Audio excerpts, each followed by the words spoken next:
Buonasera tutti. Good evening, ladies and gentlemen. This is ResearchRoadshow.com, and I'm your host tonight, John Wilkins. As many of you know, I've lived for over 30 years in the north of Italy, specifically Torino. The picture I had up beforehand was Lago di Garda, and let's show you real quick where that is. Lago di Garda is halfway between Milan and Venezia. So here, I think you can see the map. Okay, and so Lago di Garda is right here in the middle, nested between Brescia and Verona. And it's one of our top touristic destinations.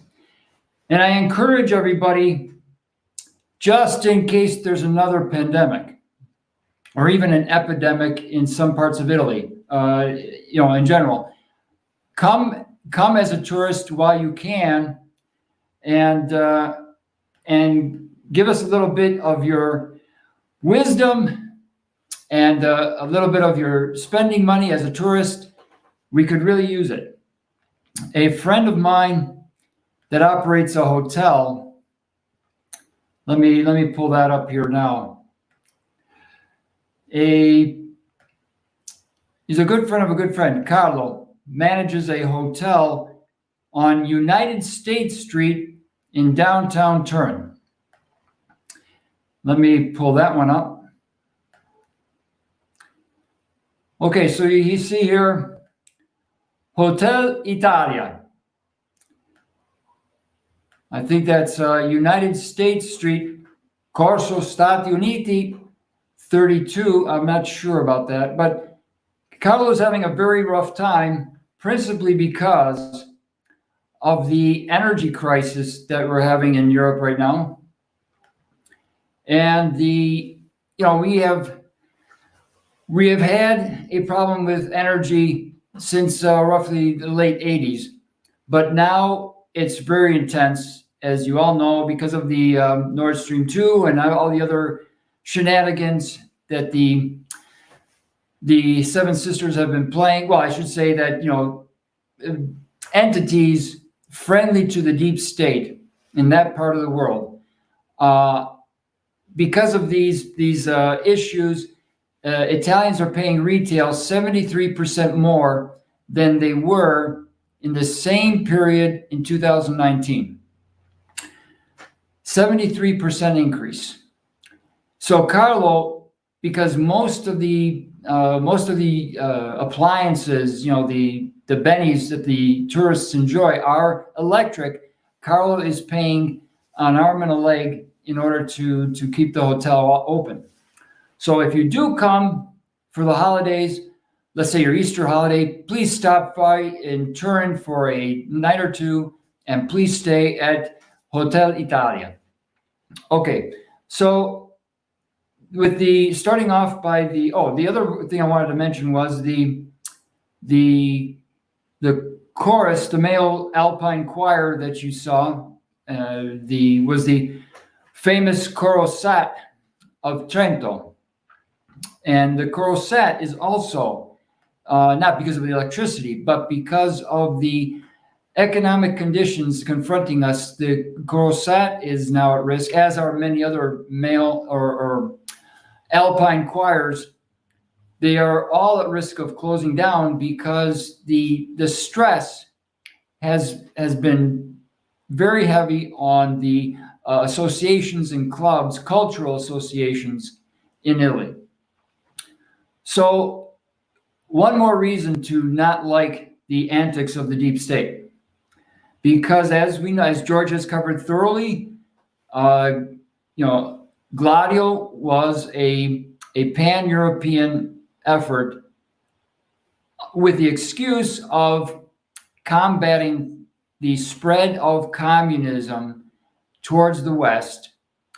Gladio did everything that it could to squash every cultural element of Italy, France, Germany, and we're now feeling the effects of that. All the bocce ball clubs have closed down. I used to belong to a flying club. The flying clubs are very rapidly closing down. It's really pretty bad. The reason I'm bringing these things up is that one thing I've been trying to tell people in Ohio and Massachusetts is you have to keep the cultural associations going no matter what, because that is something that young people, especially in their early 20s, they need that bedrock. They need that touchstone to go back to when times are very turbulent. So please do everything you can. Plus, it's whether your great-great-grandfathers came from Africa or Asia or Russia or China, it doesn't matter. Do whatever you can to keep those cultural institutions alive, especially the dance clubs, like the Irish Dance Club, Irish Step Dancing in Cleveland, Ohio. And in Chicago, there's a Polish dance studio. Do what you can to keep the cultural associations going. All right, let's get into the energy business. Around 2010, I was involved with a local charity, and one of our chief problems was helping people to pay their electric bills, because the electric bills already in 2010 were already pretty high. I think at the time we were paying retail the equivalent of 21 American cents per kilowatt hour. Plus on top of that, the fees and service charges. And many of the poor people in the poorer communities were finding it very hard to pay their bills. So I got involved with trying to help pay some of these bills. But because of the bureaucracy, the sheer bureaucracy, just to pay a 50 euro bill, I said, this is for the birds. Let's see if we can't get some kind of better system going. How about if we buy some of those little 5 kilowatt wind turbines, put them up in the local neighborhood, and see if we can sell the electricity, give the electricity directly to the projects. And we had a little bit of success from the city council standpoint, but the effort got rapidly squashed in less than a year, because there were certain people who did not want to have the poor paying less on their electricity bill. I won't name any names. But later on in 2011, I got 4 grad students from the Polytechnic University of Turin, and we designed our own little wind turbine. And then I went to the States. I went to Boston, Chicago, and Cleveland and Pittsburgh, looking for some venture capital to get it started, to then bring it over to Italy. And so we do have a company called Bluebirds Technology LLC based in Cleveland.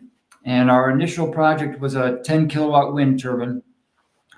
But that's been mothballed since 2015 because of the reasons I'll explain now.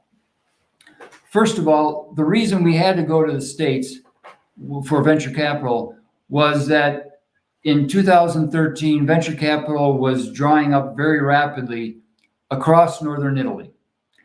And the specific reasons for that, you can best find at Solari.com. Catherine Austin Fitz does an excellent job of explaining how the bankers or the banking class managed to guarantee to the largest 10 wind turbine suppliers.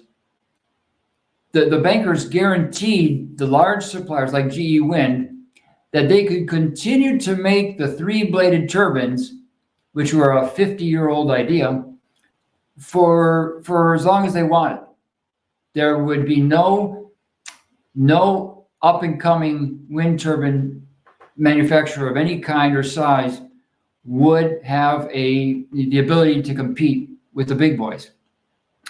So GE Wind continues to produce these enormous blades that are 150 feet, even longer, carbon fiber that cost $1 gazillion each. And the reason they can do that is because the banks have guaranteed them that no upstart will be funded. But there were other energy ideas. And we had predicted back in 2010 that the rate of electricity retail prices would increase at higher than inflation, at least 4 percentage points higher than inflation. So if you're talking about, let's say, 10% inflation, the energy prices would raise at least 14%.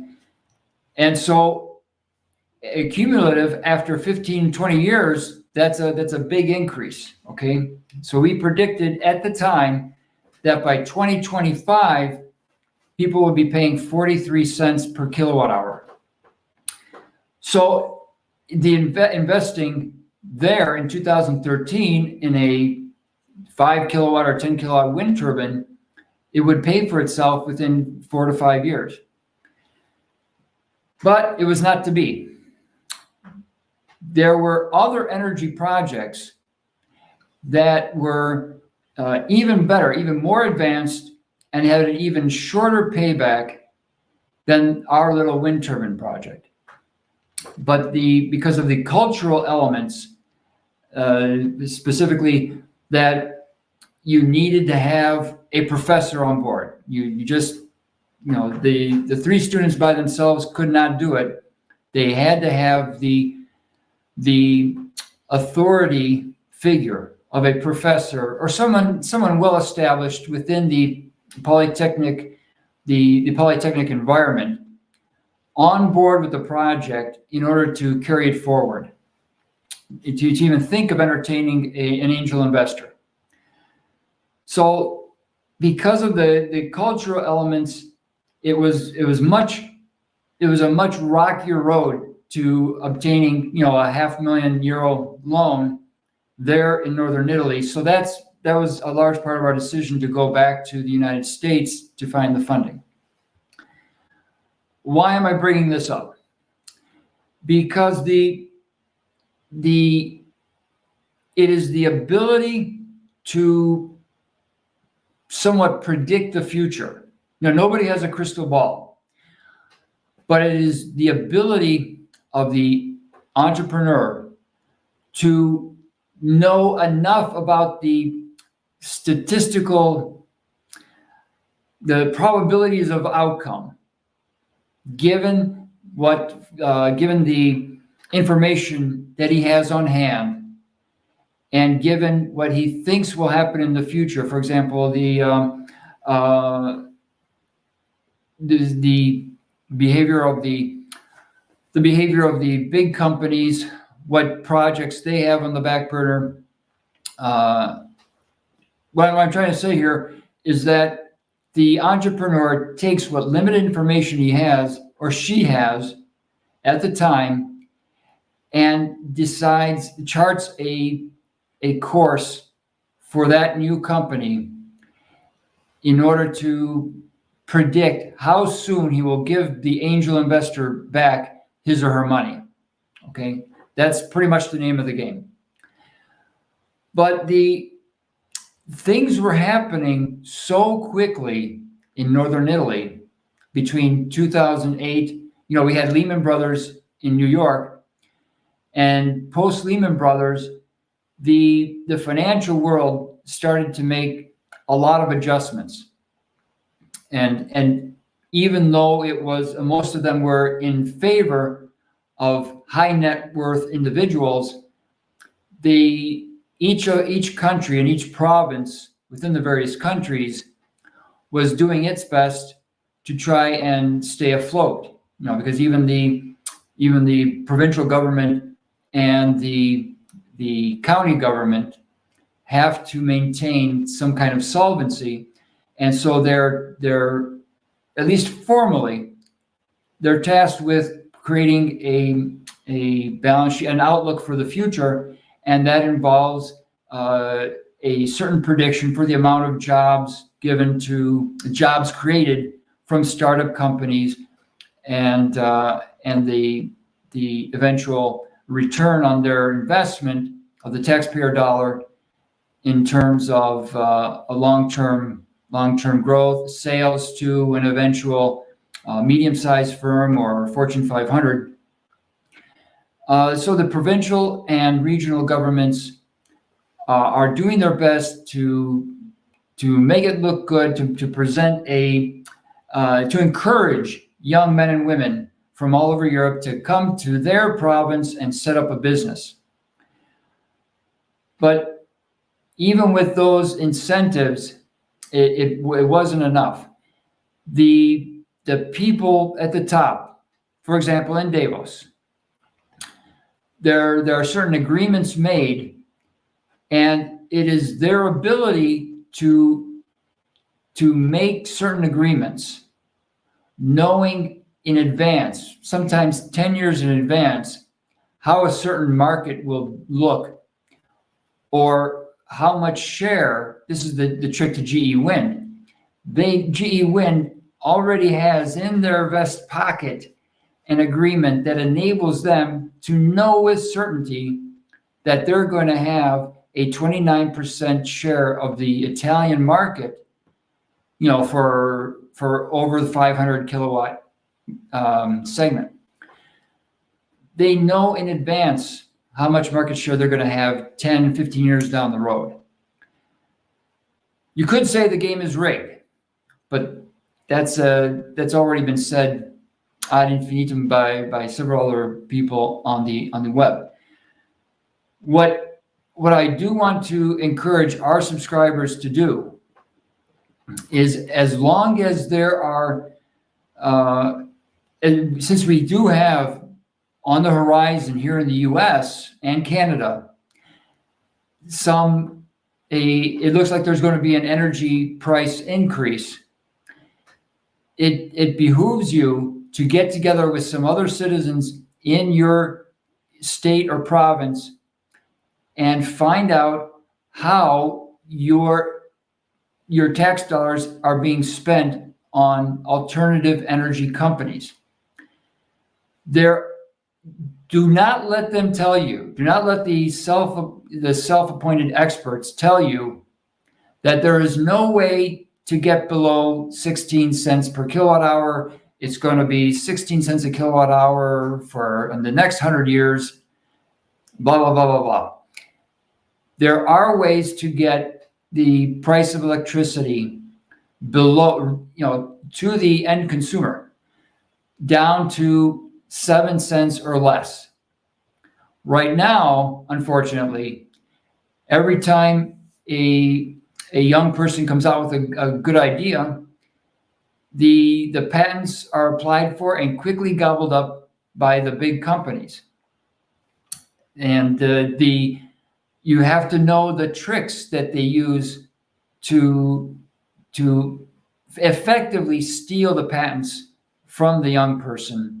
Or it doesn't have to be so young. You can even be like the best idea I've ever seen in the alternative energy industry came from a bell pepper farmer in Carmagnola, Italy, 80 years old, 80 years old, but still very sharp.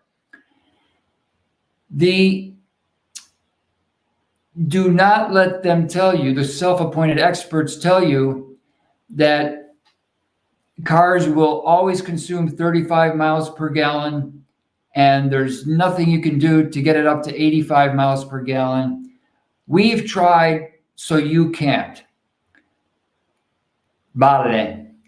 There are plenty of ways to get the fuel economy of a mid-sized car, automobile, up to 85, 90, even 100 miles per gallon.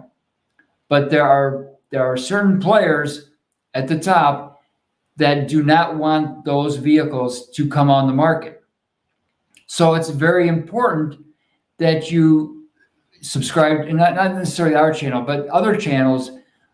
For example, Professor Hamamoto's channel, which talks about the cultural techniques that they use to pit one community against the other community, so that, well, you can't have that technology coming out because then that will give an economic advantage to this group that's already, there's another economic group that would feel offended, and do not let them pull these tricks. The main point I want to make tonight is about the use of statistics, because the best way to fool people, the best way to get rich quick, is to lie with statistics. And this is effectively how they did it in Europe for the past 50, 60 years. I was very much offended in 2002. I was at a business meeting for Eurofighter. And one of my colleagues, Walter, was one of the engineers that I respected the most. But he never really was very friendly with me, and I always wondered why.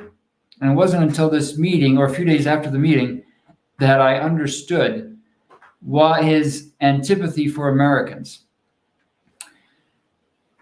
Walter felt that, during this business meeting, the chair of the meeting had not called the meeting to order yet, so we had some time to shoot the breeze, and we started talking about exports, imports and exports.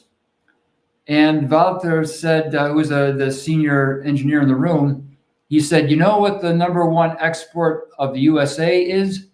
And everybody shook their head no. And he goes, the US number one export is the capacity to lie. And I was blown away by this. I was really blown away. I thought, everybody tells little white lies now and then. Why single out Americans? But I think Walter understood much better than even I do now that it was American businessmen working on behalf of the deep state, or Gladio, that were using statistics to lie to their to the men they were consulting to on the European end. For example, in the case of the aerospace firm that I worked for, we had the consultants come over from Lockheed and Raytheon and Boeing in the United States, and they would always steer us in the direction that would hurt our prosperity as a province, because it somehow magically, it's kind of like Dogbird. Dogbird's our cartoon. Scott Adams writes a comic strip called Dilbert, and one of the characters in the comic strip is Dogbird. Dogbird, when he conducts a 6-month study on the best course of action for Dilbert's company, he always comes out with, well, my recommendation is that you sign another contract for me to conduct another study. So this is kind of the trickery using statistics. The guys from Boeing and Lockheed would always recommend a course of action that resulted in my boss's boss thinking he was being the smartest guy in the room and making a good strategic decision for the company. But in fact, in the long run, it was detrimental to the health of the company.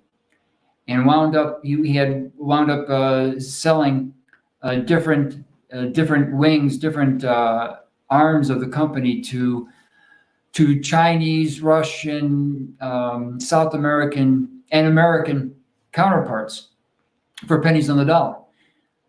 So I encourage all of you to pull out your high school statistics book and learn some of the basics, because as we go forward in every county in America, and remember, Austin Fitts says that this battle will be won at the county level.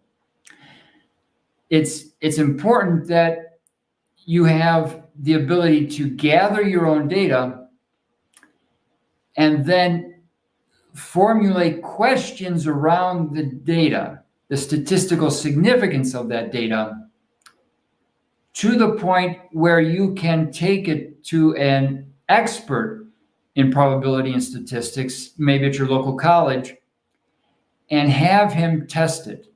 Okay? Have him test the hypothesis that you come up with based on your suspicion of how the let's say the county commissioner, okay? Let's say the county commissioner has a project and you suspect that he or she is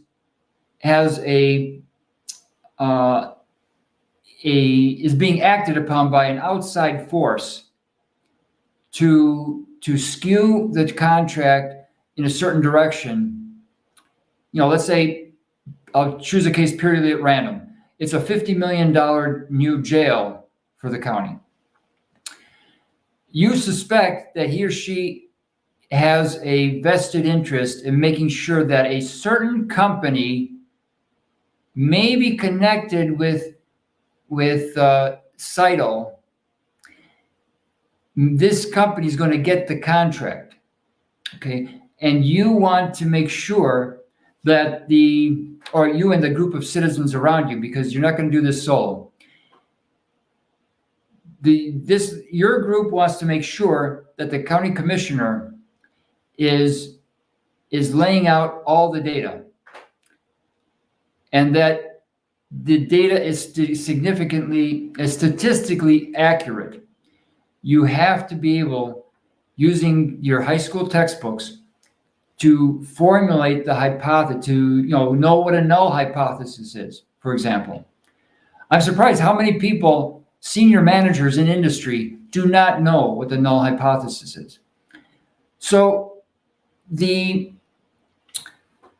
is this capability, among the others we've listed on this show, and that John and Professor Yamamoto and Mark have talked about, is knowing probability and statistics, having a good command of probability and statistics, is important to not suffer the way that small and medium-sized businesses in Italy suffered over the past 15 years. It is vital. If you're going to survive the next 5 years in America, especially in rural America, you've got to get a handle on how these people work, including, but not limited to, how they lie with statistics. Okay, I think I've gone on that long enough. I just wanted to touch on one other aspect. Oh, this is a tip of the hat to the biomancer, because the biomancer this morning gave me an insight into something that happened in Italy that I really didn't understand until he told me, until the biomancer gave me this insight. Italy was, during the 70s, the years of lead, Italy was the battleground between East and West, or more specifically between the Soviet bloc and the Western, the NATO countries. Italy was the battleground, and there was in many Italian towns a very I wouldn't say friendly, let's say a very heated debate, even within families. So there was a perception somehow grew during the 70s that amongst the left-leaning, not the hard communists, I'm talking about left-leaning small businessmen and middle-sized businessmen, that you shouldn't do business with Americans because Americans are very greedy, and Americans only think of themselves. They don't think about the health of their. No, they're not very altruistic. And I always wondered about this, but then the biomancer told me something that during his studies of Lyndon LaRouche, it came out that they had to build up a severe propaganda in the Soviet bloc in order to achieve this dialectic. It's the Crips and the Bloods on a gigantic scale. In order to get the Americans thinking that communists are bad, you had to convince people in Russia and the Soviet bloc in general that Americans were bad, were just inherently evil, okay? And the way they did this was through consumerism. And that's why I didn't realize it until just a few hours ago. That's why we saw in the 1950s this huge push to get Americans consuming more and more goods and to make them disposable, so that they had to buy a new car or a new tractor every 2 years. And the same thing in Italy. The Italians were convinced that this is again part of Gladio. You have to buy the new tractor on the Marshall Plan, and it'll be great. It'll be so much better for you. Your farm will be much more productive if you have the new tractor, and we'll throw in free parts for the first 5 years. And you got to go with the so whereas immediately after the war, between 47 and 54, Italian farmers were very conservative with their money, very conservative. So it took a lot of doing. It was a pretty good trick to convince them over a short period of time to start buying everything on credit and to get a new tractor every 4 or 5 years. And the same in the with housewives. They didn't have dishwashers. In fact, most homes in Italy didn't have a dishwasher until 1975, roughly. So it was there was a huge push from America, from consultants in America, I should say, people with marketing degrees, people who had a background in sales, to convince Italians to join this consumerism psyche, right? And all of this was to further the battle, a battle internally within each province over those. Let's not go with America because America is bringing in all this, wasteful attitude and the consumerism, and let's go with the Russian bloc because they are much more conservative and level-headed and thrifty. Even if we have to give up some of our rights because the socialist model is that what it is. But thanks to the biomancer for giving me that tip. I for the past 5 years, I've been thinking a lot about the propaganda in America And I didn't realize that the propaganda in the Soviet bloc had to be equal and opposite, exactly opposite to the propaganda in America. And anyway, thanks for tuning in. And please send me your emails, ask me your questions, because we here at Research Roadshow don't have access to Elon Musk's tools. We cannot read your mind. We don't know what you don't know. So we need those questions to improve our performance, to help. Please help us to do our job by sending short questions. And if we can't find the answers, we'll direct you to the channel that can. Thanks everybody for tuning in. And I'll close out with another 30 seconds of the Corosat.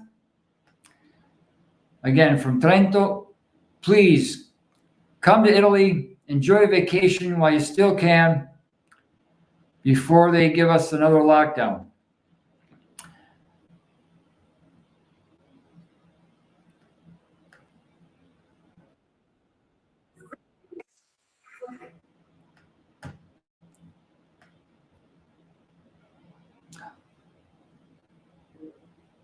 By the way, Norman, if you're listening, I used to belong to an Alpine choir. You wouldn't believe it to listen to me now, but I did.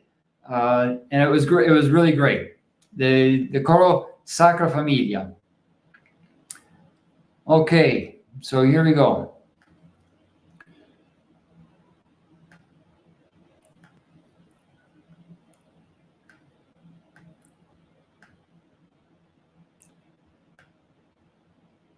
Das geht um